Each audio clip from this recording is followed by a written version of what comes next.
Baik, selamat datang teman-teman. Selamat bergabung di podcastnya ITKes Bali.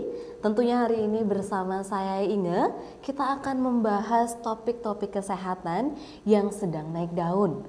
Nah, teman-teman, topik kita hari ini yaitu menjalani hidup sehat dengan pendekatan strategi perawatan jangka panjang untuk kasus diabetes. Wah, kalau udah kita ngomongin diabetes, pasti teman-teman sudah paham ya, sudah mulai diabetes ini adalah salah satu penyakit gula ya, gitu ya. Nah, kalau kita lihat ya, jadi diabetes ini dia kasusnya semakin hari itu semakin bertambah. Bahkan di tahun 2024 itu kasusnya sudah mencapai angka 20 juta kasus per hari. Nah, mengerikan sekali ya sobat-sobat. Nah, kalau udah kena diabetes, otomatis pasti akan masuk nih ke komplikasinya.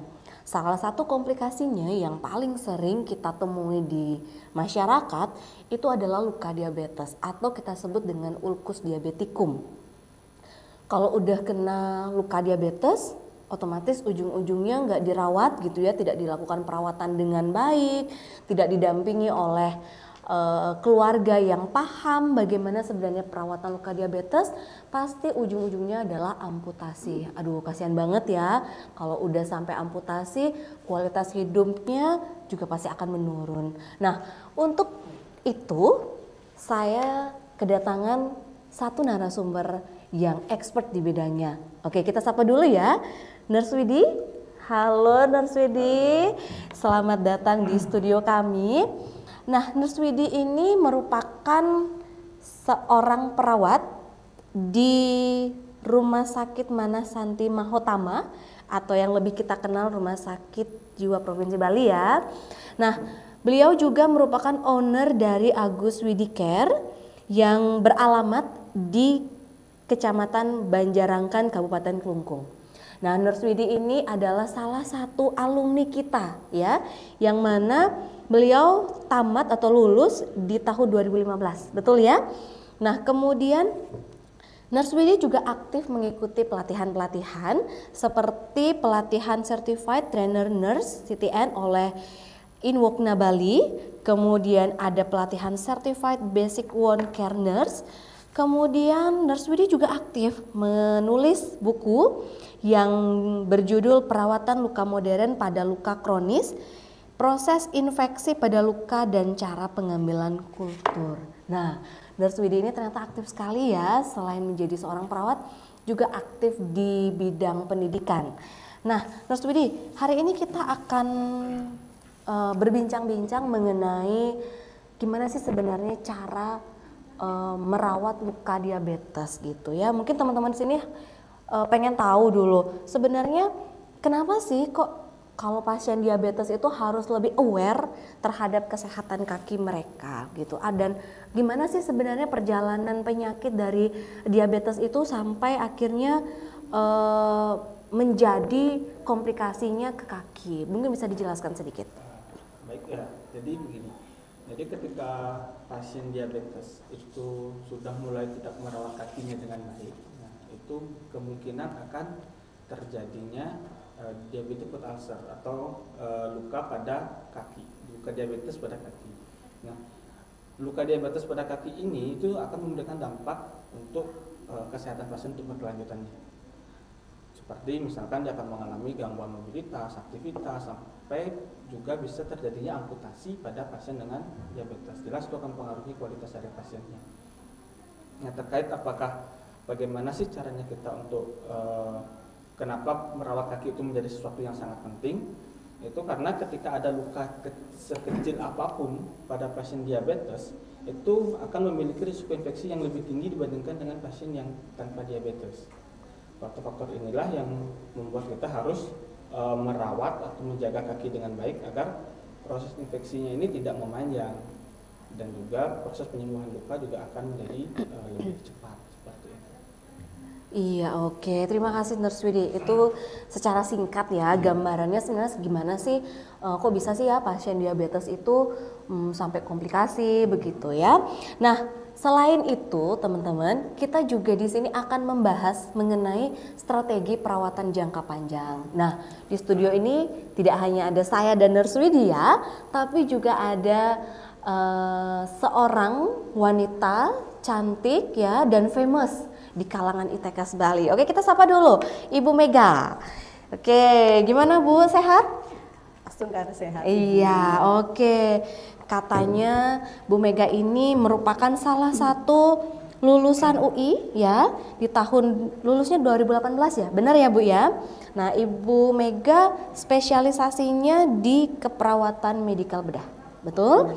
Dengan spesifikasinya endokrin ya, yang mana Ibu Mega ini aktif ya untuk melakukan penelitian-penelitian khususnya di topik diabetes mellitus. Seperti saya izin bacakan ya Bu. Self care pada pasien diabetes mellitus dengan penyulit ulkus kaki diabetikum, kemudian pengembangan media diabetes self management education dalam bentuk audiovisual terhadap tingkat pengetahuan diabetes, dan yang paling terbaru ini Ibu Mega pernah melakukan penelitian mengenai pengaruh inovasi edukasi pencegahan COVID-19 atau disingkat dengan EPIC 19 terhadap self-care diabetes di masa pandemik.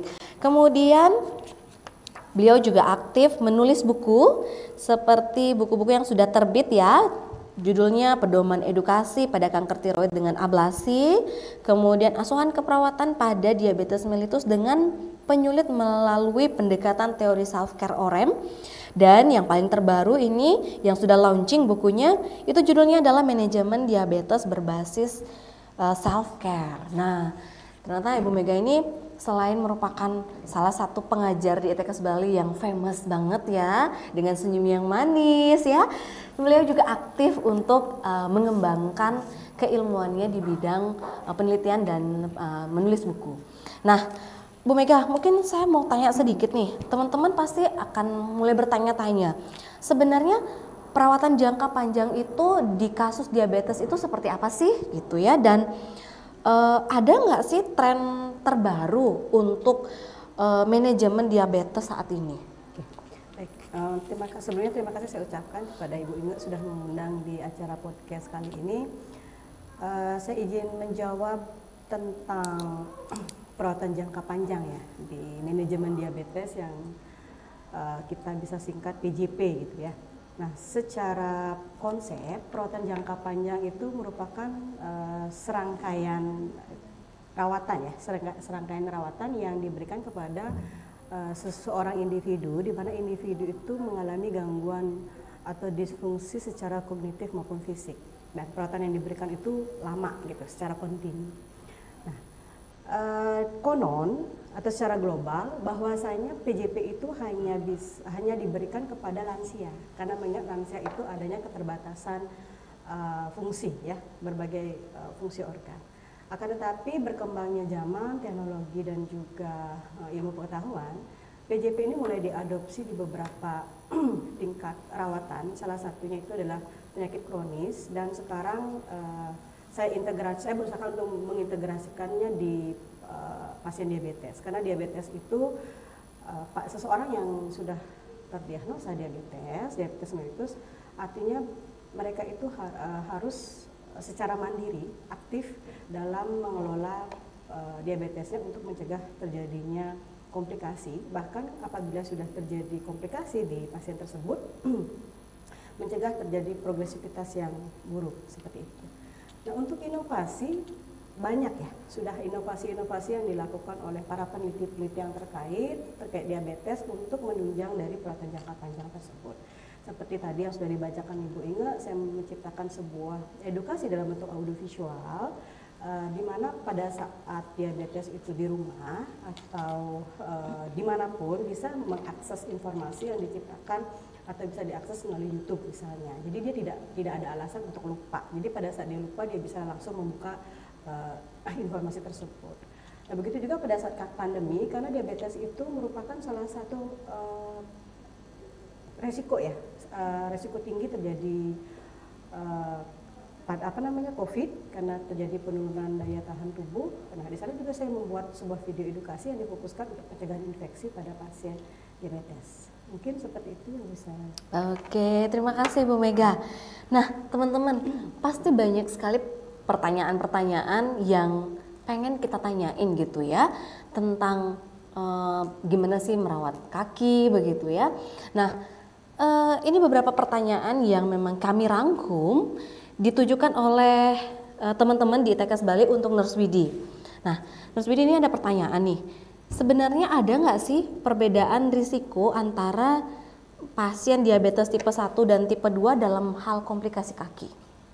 Kalau antara diabetes tipe 1 atau tipe 2, dari beberapa penelitian yang tak cari dan juga dari beberapa pasien yang tak rawat, itu tidak ada terlalu signifikan sekali ya. Jadi setiap pasien diabetes itu selalu memiliki risiko yang sama terhadap luka kaki atau diabetic foot ulcer. Itu selalu memiliki risiko yang sama. Apabila ketika pasien tidak melakukan perawatan kaki dengan baik, tidak menjaga kesehatan kakinya dengan baik, ada luka tidak dirawat dengan baik, itu sama-sama memiliki risiko yang sama. Seperti itu. Jadi tidak pernah ada perbedaan entah dia diabetes tipe 1, tipe 2, itu sama-sama memiliki risiko yang sama. Makanya nggak ada diabetic foot ulcer tipe 1, 2 dengan cuma ada satu aja. Iya. Nah, kalau misalkan nih kita punya pasien yang ternyata udah ada luka kecil nih di kakinya, itu supaya tidak meluas lukanya, kan kalau kita lihat luka diabetes itu biasanya identik meluas gitu ya, dalam gitu. Itu apa yang harus kita lakukan pertama kali? Ketika kita melihat luka, yang pertama kali itu yang harus ada di pikiran kita adalah proses penyembuhan lukanya dulu. Kita bicara proses penyembuhan luka itu kan ada 3 fase. Ada fase inflamasi, proliferasi, sama maturasi. Fase inflamasi ini itu berlangsung dari hari ke-0 sampai dengan hari ke-6. Fase inilah fase yang paling penting untuk kita ketahui itu luka sudah kondisinya baik atau enggak. Jadi selama fase inflamasi 6 hari ini, itu lukanya infeksinya menyebar atau enggak. Apabila tidak terjadi penyebaran infeksi, terus dia sudah masuk ke fase proliferasi, sudah mulai tumbuh daging, sudah mulai tumbuh kulit, ya udah berarti itu aman. Tapi ketika fase inflamasinya terjadi pemanjangan, ada bengkaknya lebih dari 6 hari, ada sakit lebih dari 6 hari, habis itu sudah mulai ada keluar istilahnya nanah kayak gitu ya, itu sudah lebih dari 6 hari, berarti itu harus sudah segera mendapatkan perawatan yang tepat dan baik untuk mencegah agar tidak sampai terjadi diabetic foot ulcer atau pada akhirnya bisa berakhir pada amputasi. Oke. Lalu kalau misalkan udah ada luka kecil kan gitu ya, ada nggak sih metode perawatan luka kaki diabetik yang paling efektif untuk kita lakuin gitu? Jadi begini, bagi pasien diabetes, jadi kalau sudah terdiagnosa diabetes, itu untuk perawatan kakinya itu kita bisa bagi menjadi 2 dulu. Yang pertama dilakukan oleh tenaga profesional, yang kedua dilakukan secara mandiri oleh pasien ataupun dibantu oleh keluarga. Jadi apabila dilakukan oleh tenaga profesional, itu dilakukan 1 tahun sekali bagi mereka yang tidak ada neuropatinya. Jadi tidak ada kesemutan, kebas. Itu kalau bisa setahun sekali kita untuk cek kaki aja, pemeriksaan kaki atau enggak, istilahnya kita ada spa kaki diabetik gitu, untuk dirawat kakinya. Tapi apabila pasien diabetes ini sudah mulai ada neuropatinya, itu kan sudah mulai ada masalah nih pada kaki, itu kita sarankan agar 6 bulan sekali untuk periksa. Jadi untuk memastikan apakah neuropatinya ini nanti sudah muncul kalus atau penebalan kulit atau enggak, jadi itu harus dibersihkan, itu harus dirawat. Dan bagi pasien diabetes yang mengalami masalah vaskularisasi dan juga neuropati, apalagi sudah ada perubahan bentuk kaki dari yang awalnya baik-baik saja, sekarang sudah mulai ada bengkok-bengkoknya, itu 3 bulan sekali itu harus sudah melakukan perawatan. Tujuannya adalah untuk mencegah terjadinya luka yang kita nggak tahu itu berpotensi. Nah, selanjutnya apabila pasien dengan diabetes yang sembuh dari luka atau nggak post amputasi, ditambah juga dengan adanya neuropati, itu 1-3 bulan itu harus diperiksakan. Karena biasanya pasien dengan post luka itu gampang sekali tumbuh kalus atau penebalan kulit. Nah, penebalan kulit ini itu akan menjadi masalah apabila dia tidak ditangani dengan baik. Dia bisa, karena saking keringnya, dia bisa buat pecah kulit sehingga di bawahnya akan terjadi luka yang tidak disadari sama penderita, ditambah dengan neuropati, ya udah dia terasa tidak ada masalah. Cuma kadang-kadang ada kayak keluar air karena luka kan, keluar air dia tapi tidak sakit. Nah ternyata ada kalus yang membuat itu luka. Itu yang kita sarankan kepada pasien diabetes agar diperiksakan ke tenaga profesional setiap sesuai dengan kriteria tadi. Tapi pasien diabetes sendiri juga harus merawat kakinya dengan baik secara mandiri. Jadi setiap hari baru bangun atau habis mandi periksa dulu kakinya. Yang pertama periksa kaki apakah ada luka, ada bengkak, ada merah, atau ada kalus yang memang sudah benar-benar tebal. Itu dilihat dulu setiap harinya. Selanjutnya kaki bisa dicuci atau disabunin lah gitu, pakai sabun, tapi jangan menggunakan air yang terlalu panas atau dingin. Karena pasien dengan diabetes sebenarnya sudah mengalami penurunan sensasi, sehingga penggunaan air yang terlalu panas atau dingin itu dapat merusak area kulit. Penggunaan lotion juga disarankan karena pasien diabetes cenderung akan kulitnya kering. Jadi penggunaan lotion pada kaki kecuali pada jari-jari kaki. Penggunaan lotion pada jari-jari kaki itu dapat menyebabkan adanya jamur atau bakteri yang berkembang di sana. Seperti itu. Selanjutnya pemilihan alas kaki, pemilihan sepatu yang tepat. Jadi dalam artian sepatunya bahannya lembut, tidak terlalu keras, terus tidak kesempitan. Karena kalau pakai sepatu yang sempit nanti bisa menyebabkan gesekan kulit pada area sepatu, itu juga bisa menyebabkan entah lecet, entah kalus kalau kelamaan.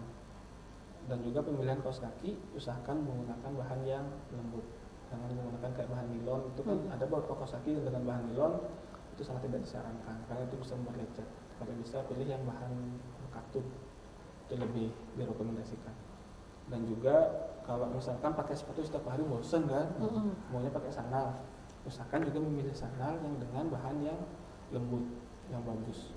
Dan sekarang juga kalau masalah sudah mulai banyak ada yang namanya sandal untuk diabetes, walaupun penampilannya nggak cantik gitu ya.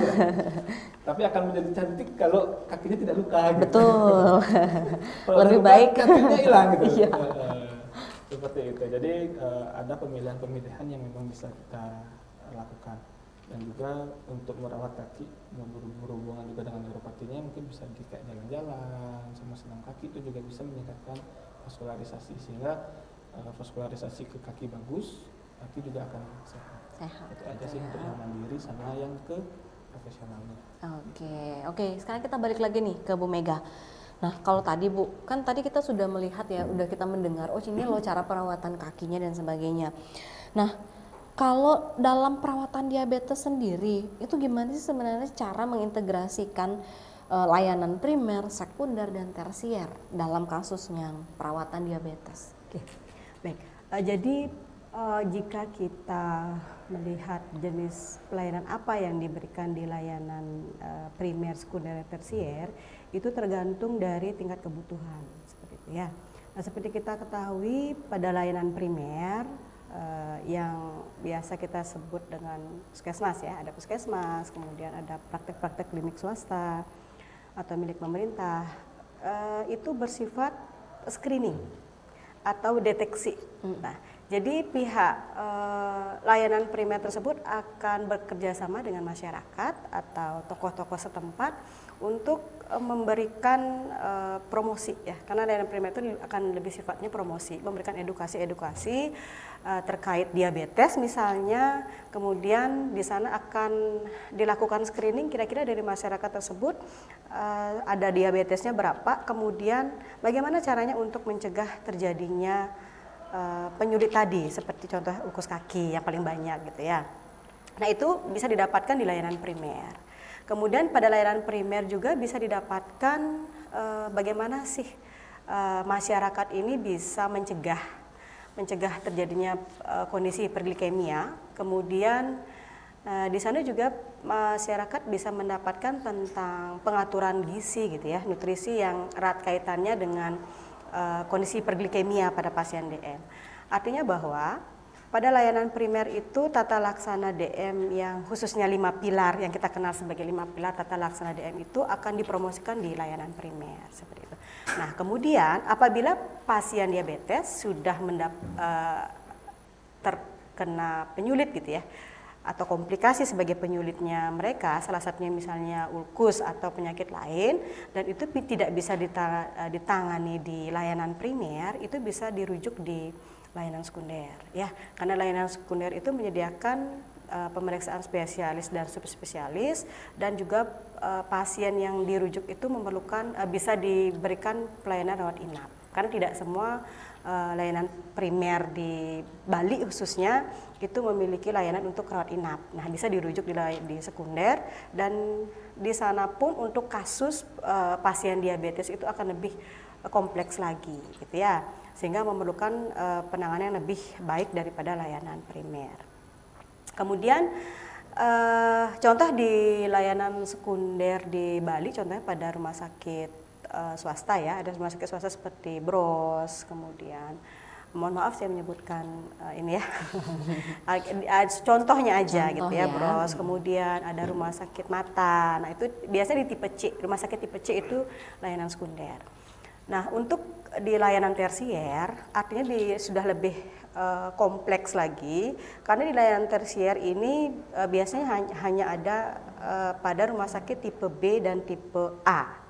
Ya, tipe A itu hanya ada satu ya, di RSUP, kemudian tipe B yang banyak ya, ada ada Wongaye, ada Rumah Sakit Bangli, kemudian Kelungkung. Nah, jadi pasien-pasien yang tidak bisa ditangani di sekunder, di rumah sakit sekunder, misalnya pada pasien ukus kaki sudah terjadi neuropati, sudah terjadi PAD gitu, yang harus tidak bisa diatasi lagi di sekunder, harus lakukan amputasi gitu misalnya, memerlukan bedah vaskular, jadi akan dirujuk ke tersier. Oke, iya. Nah, kalau tadi itu cara mengenai proses pelayanannya gitu kan ya Bu ya. Nah, kalau mengenai teknologi, ada nggak sih sebenarnya teknologi yang saat ini itu bisa membantu dalam manajemen jangka panjangnya pasien-pasien diabetes? Baik, jika berbicara masalah teknologi, artinya kita berbicara masalah inovasi gitu ya. Betul. Nah, dan erat kaitannya semua teknologi-teknologi yang diciptakan baru-baru ini memang mengarah ke perawatan jangka panjang. Artinya bahwa pasien tidak ketergantungan dengan layanan kesehatan, karena layanan kesehatan kan apalagi yang di primer hanya bukanya pagi hari. Nah, bagaimana caranya pada saat pasien diabetes itu di rumah terjadi gejala yang artinya mengarah ke kondisi tidak sehat, bisa dilakukan perawatan di rumah. Nah, diciptakanlah berbagai jenis teknologi seperti misalnya video edukasi. Kemudian baru-baru ini ada mahasiswa ITKes Bali, mahasiswa Magister sudah menciptakan, kebetulan anak bimbingan saya itu menciptakan sebuah aplikasi digital yang bisa di-download di mobile. Seperti pernah saya baca di ada salah satu produk di mobile itu. Nah, di produk digital itu ada informasi tentang 5 pilar tadi gitu, tapi lebih spesifik. Contoh di aplikasi tersebut ada tentang bagaimana sih tata laksana hipoglikemia, bagaimana sih tanda gejala hipoglikemia. Kemudian apa sih yang dilakukan oleh pasien diabetes jika dia sudah terjadi luka di rumah gitu. Apa yang harus dilakukan pertama kali? Nah, kemudian apa sih yang harus dihindari, seperti tadi penggunaan alas kaki, itu ada semua di aplikasi tersebut. Kayak panduan digital. Iya, seperti gitu panduan ya. digital. Kemudian ada juga di sana pengumuman-pengumuman seperti contohnya, di sini nih ada pemeriksaan gratis. Nah, jadi selain itu di aplikasi tersebut juga memuat tentang pola nutrisi ya. Jadi berapa kebutuhan kalori yang diperlukan oleh pasien DM, kemudian apa saja yang boleh dimakan dan tidak boleh dikonsumsi oleh penderita DM. Banyak sekali aplikasi-aplikasi yang bisa berkontribusi terhadap peningkatan manajemen diabetes yang menunjang perawatan jangka panjang sebenarnya. Seperti itu. Iya, oke. Kalau menurut Bu Mega sendiri, seberapa penting sih kolaborasi antara pasien, keluarga, dan tenaga medis untuk menjaga kadar gula darah si pasien ini agar tetap dalam batas normal gitu ya, sehingga kan bisa mencegah komplikasinya. Kalau menurut Bu Mega sendiri bagaimana?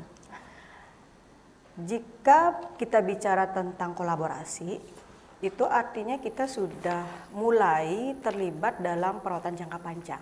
Karena dalam perawatan jangka panjang ini, keberhasilannya itu tergantung dari bagaimana sih kolaborasi dari tim medis dan tim non medis. Nah, tim non medis ini bisa dikatakan dari pihak keluarga, kemudian dari volunteer ya, yang bisa dikatakan kalau kita itu kenal sebagai kader gitu ya. Nah, bagaimana sih kolaborasi antara tim medis dan tim non medis ini dalam melakukan perawatan pada pasien DM? Nah, keterlibatannya sejauh mana? Nah, sesuai dengan wewenang dari beliau-beliau ini ya, dokter misalnya beliau itu berwenang dalam pemberian obat anti diabetes dan juga terapi insulin pada pasien diabetes. Nah, dokter itu nanti akan menganjurkan kepada pasien kapan sih saatnya dia memberikan monoterapi seperti obat oral, atau kapan sih si pasien ini memerlukan modifikasi atau kombinasi antara obat oral dan terapi insulin. Nah, nanti pada saat dokter ini menyarankan pasien penggunaan terapi insulin, nah di sini perawat akan berperan untuk menginisiasi dini bahwa pasien ini akan mendapatkan insulin. Nah, dia akan memberikan edukasi bahwa pasien Anda akan mendapatkan terapi insulin, apa yang harus dilakukan, bagaimana cara penyuntikannya, di posisi lokasinya di mana, seperti itu. Dan kemudian perawat ini juga harus memberikan edukasi bukan hanya kepada pasien tetapi juga kepada keluarga pasien. Nah, di sana akan diberikan pelatihan-pelatihan, kemudian informasi-informasi agar pada saat pasien di rumah bisa melakukan terapi insulin itu dengan baik. Nah, gitu juga dengan tadi ya, komplikasi yang dihindari salah satunya kaki gitu ya, gangguan pada kaki. Nah, untuk dokter sendiri nanti akan tetap menghimbau bagaimana sih batasan dari indeks glikemik pasien agar tercegah dari komplikasi tersebut. Nah, batasan dari seorang perawat adalah bagaimana sih merawat kaki ya, bagaimana sih caranya merawat kaki agar pasien ini terhindar dari gangguan kaki, salah satunya luka. Karena gangguan kaki itu kan disebabkan seperti tadi sudah disampaikan adanya neuropati, kemudian keterlibatan neuropati karena gula darah itu nanti akan dijelaskan oleh ranahnya dokter kepada pasien. Nah, perawat itu cukup menjelaskan bagaimana sih perawatan kaki di rumah, kemudian bagaimana cara merendam kaki, apakah boleh menggunakan air panas dan atau apa gitu. Nah, itu perawat gitu. Kemudian akan diikuti di rumah, dilanjutkan di rumah oleh volunteer tadi dan juga oleh keluarganya seperti itu. Jadi jika mereka tidak melakukan kolaborasi, jadi hanya tim medisnya saja yang semangat gitu ya, yang artinya mendukung pasien, tetapi tidak diberlanjutkan, tidak dilakukan di rumah oleh pasien dan keluarga, juga tidak bisa menyebabkan perawatan jangka panjang ini berhasil. Gitu. Jadi harus bersinergi ya. Seperti itu. Iya. Nah, kalau misalnya kita lihat kasus-kasus diabetes itu kan bukan setahun 2 tahun ya, tapi kan dia panjang gitu ya proses penyakitnya. Nah, pasien-pasien itu pasti lebih sering jenuh. Nah, kadang-kadang karena kejenuhan itu yang bisa menyebabkan mereka jadinya turun gitu ya self managementnya. Nah, kira-kira dari Nurse Widi atau Bu Mega punya inovasi nggak, atau gimana sih caranya supaya pasien-pasien kita itu yang menderita diabetes itu lebih disiplin nih dalam mengelola kadar gula mereka? Oke, siapa nih mau duluan, Nurse Widi atau Bu Mega? Biasanya gini, berdasarkan beberapa pasien ya, mereka kebanyakan mengeluh pasti di makan yang itu aja. Nah, disinilah peran kayak tadi bilang ya, kita kolaborasi. Yang namanya makanan diabetes itu kan tidak itu aja sebenarnya. Apabila kita mau kolaborasi bersama misalkan tim gizi, dia pasti udah akan mengukur kan, satu pasien ini misalkan kalorinya berapa. Nah, apa aja yang boleh dimakan. Nah, itu sih sebenarnya harus dipelajari dari keluarga atau yang merawat di rumah, bagaimana caranya untuk menghidangkan makanan yang bervariasi tapi tidak membuat gula darahnya naik.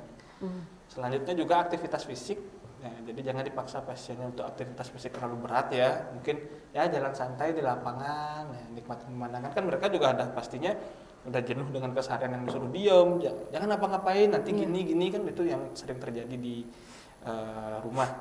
Tapi dengan ngajak dia keluar, jalan-jalan, yang penting tidak jalan di batu ya. Kalau mungkin garis bawahi dikit, lapangan sekarang banyak dibuat batu-batu untuk jalan terapi itu. Nah, tapi khusus untuk pasien diabetes usahakan jangan jalan di sana. Jalannya harus mulus gitu. Yang lurus, pakai alas kaki. Betul. Itu pasti mereka nggak pakai alas kaki itu. Iya.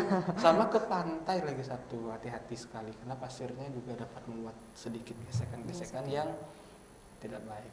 Itu sih kalau dari pengalaman yang saya anjurkan ke pasien, ya udah tinggal diatur pola makannya, jenis makanan yang dimakan, sama jalan-jalan. Iya, oke. Kalau dari Bu Mega tambahan. Kalau kita bicara jenuh ya, pasien DM bukan hanya pasien DM ya, artinya semua penyakit yang dikategorikan itu penyakit kronis dan memerlukan perawatan lanjutan itu pasti semuanya jenuh, ya kan? Nah, jenuh ini merupakan salah satu faktor resiko terjadinya stres. Nah, stres inilah yang harus dihindari pada pasien DM. Itu PR-nya siapa? Ya PR-nya kita semua gitu ya, bukannya tenaga medis, juga keluarga. Caranya gimana?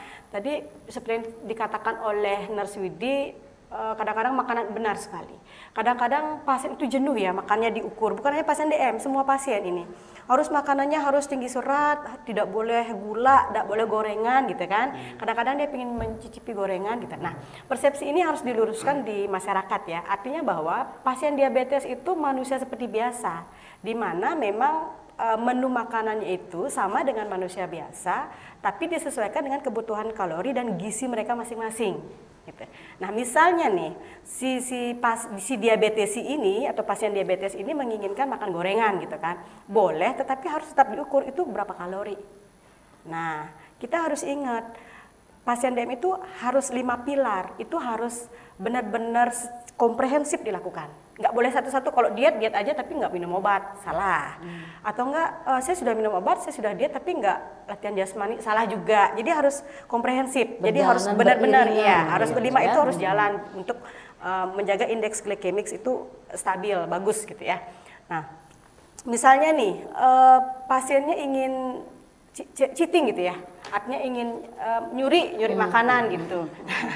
Nyuri makanan, mau makan gorengan atau es krim boleh, akan tetapi diintegrasikan dengan latihan gitu. Oh, saya tadi habis makan gorengan 2 nggak sengaja karena saking pengennya ngidam gitu. Daripada dia stres toh, lebih meningkatkan kadar gula daripada dia stres, ya udah berikan aja 1-2 potong, nggak mungkin dia makannya sekilo gitu kan. Sepotong 2 potong dengan es krim, tapi integrasikan dengan jalan kaki 30 menit misalnya. Nah, edukasi itu yang harus diberikan kepada pasien dan keluarga. Jangan pernah melarang, karena jika dia melarang dia akan jenuh, stres, peningkatan kortisol, menghambat insulin, gula darah naik. Gitu. Itu di makanan misalnya. Nah, kemudian yang kedua tadi adalah jalan-jalan, benar sekali. Nah, selain jalan-jalan, mereka itu pasti perlu teman ya.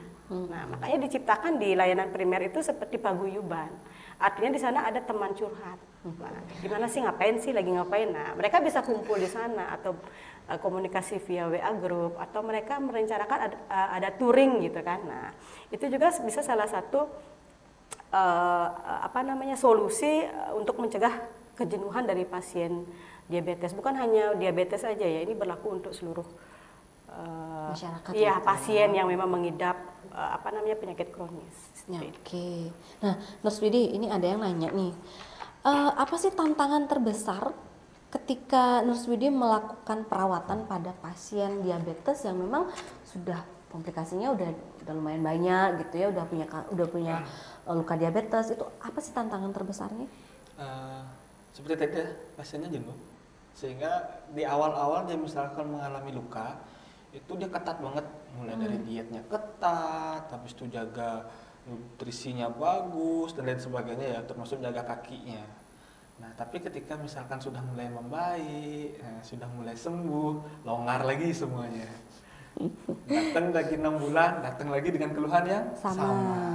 Atau bahkan Seperti mungkin itu, lebih buruk gitu ya. Lebih buruk lagi karena kadang ketika sudah pernah sembuh ya, misalkan luka kecil diabetes mungkin agak sebis itu sembuh, mereka akan berpikir ke sana aja nanti sembuh. Nah, jadi dia akan lebih jelek lagi datangnya.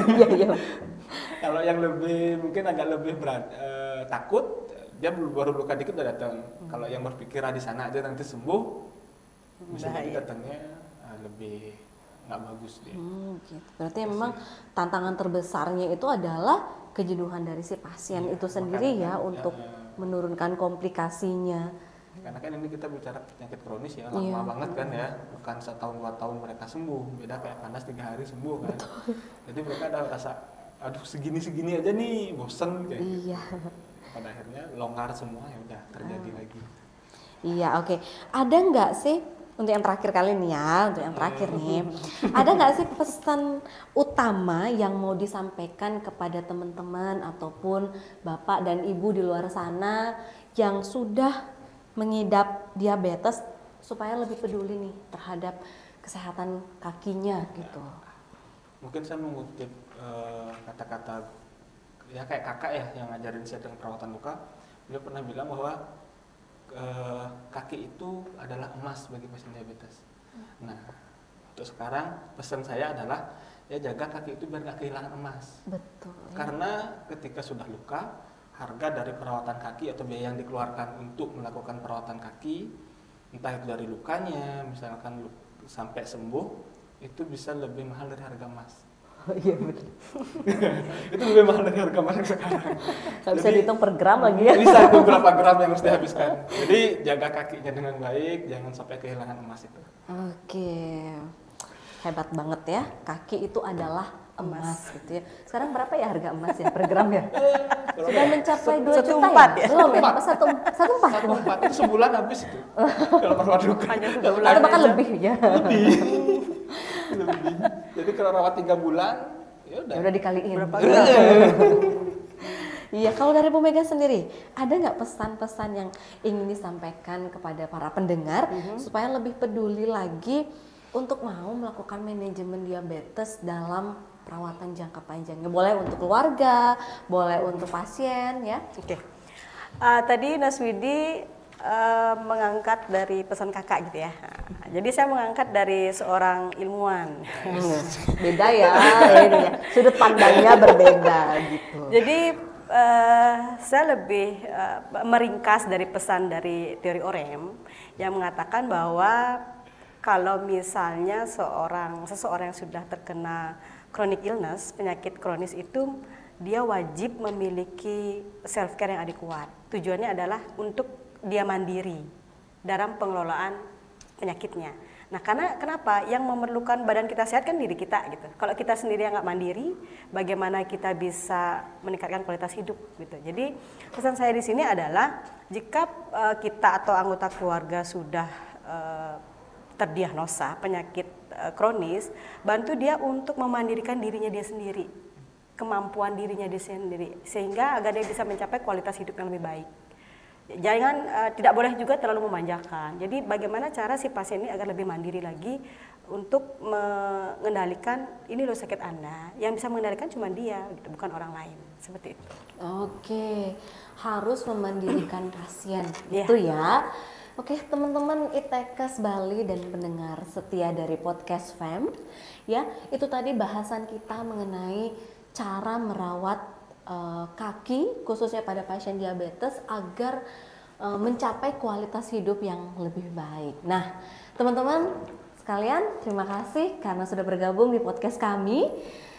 Sampai jumpa saya ucapkan kepada para pendengar sekalian, dan semoga materi kita hari ini, bahasan topik kita hari ini bisa bermanfaat bagi teman-teman dalam merawat pasien diabetes. Oke, sampai jumpa, terima kasih.